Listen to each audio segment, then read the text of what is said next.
The suffix tion and sion creates nouns from verbs. These words all end with the shun sound. You see them in education, decision, and creation. This suffix turns actions into abstract concepts. It is one of the most common noun endings in English. The tion-sion suffix makes abstract nouns. It comes from verbs and sounds like shun. Education comes from educate. Decision comes from decide. Creation comes from create. Action comes from act. All share the same shun pronunciation.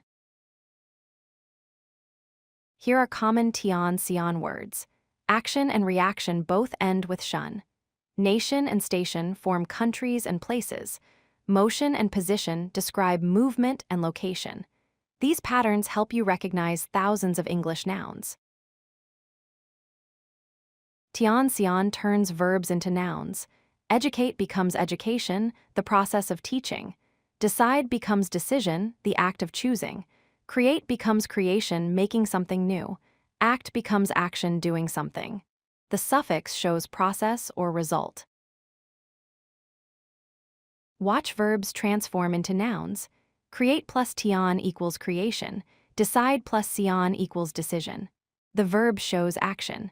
The noun shows the process or result. This pattern works with most action verbs in English.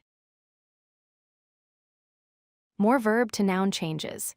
Inform plus tion equals information, sharing knowledge.